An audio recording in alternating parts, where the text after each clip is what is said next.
Hi friends, welcome to my channel. మన బండి అయితే వాళ్ళు రిపేర్ వచ్చింది. పంపు దగ్గర ఓరింగులు పోయి ఆయిల్ లీక్ అయిపోతుంది. డీజిల్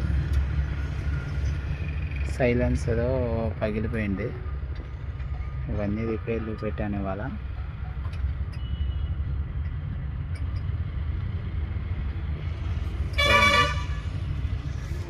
సైలెన్సర్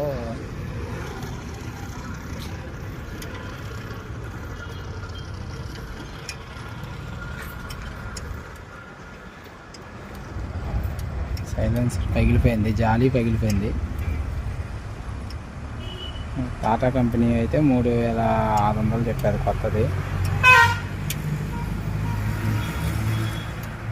ఫుల్ వీడియో సాయంత్రం లేకపోతే రేపు పొద్దున అప్లోడ్ చేస్తాను. Okay friends, bye.